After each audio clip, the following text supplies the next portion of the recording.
Saudara, Persib Bandung resmi menggait pemain timnas Indonesia Tom Haye untuk mengarungi Super League dan AFC Champions League 2. Perekrutan ini atas rekomendasi sang pelatih Boyan Hodak.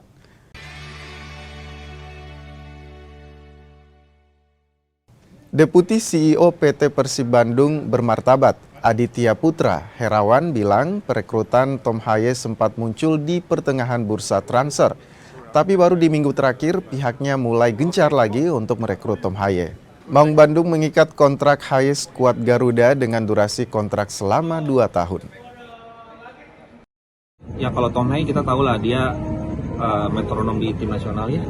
Dan yang pasti kita butuh kedalaman yang cukup kuat dan bagus untuk bermain di 2 kompetisi ya, karena kita juga ingin mengamankan baik itu Super League dan juga ACL.